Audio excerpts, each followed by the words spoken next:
C'est quoi le plus gros instrument que tu emmènes qui n'est pas là? Parce qu'on n'a pas tout, là. La scie Une dont scie il à parle.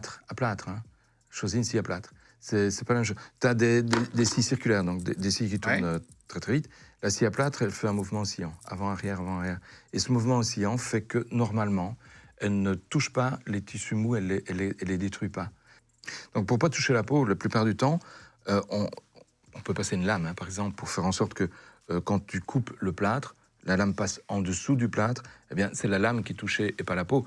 Mais aussi, on a des protections, c'est-à-dire qu'avant de faire le plâtre, on te met une chaussette, une espèce de grosse chaussette, et puis on l'entoure avec une bande gaz, et puis on dépose le plâtre. Donc, tu as des structures qui permettent de ne pas toucher la peau. Et la scie est prévue, justement, en mouvement oscillant comme ça, pour ne pas être très altérante. C'est génial, en fait. Hein. Moi, j'utilise ça pour Pourquoi? casser les côtes, parfois, quand elles sont... Tu sais, les côtes, avec le temps, et c'est pas vraiment les côtes, en fait, qu'on casse, c'est un cartilage. On va essayer d'être précis, comme ça, ce sera plus clair pour tout le monde. C'est un cartilage. Le cartilage, c'est pas de l'os.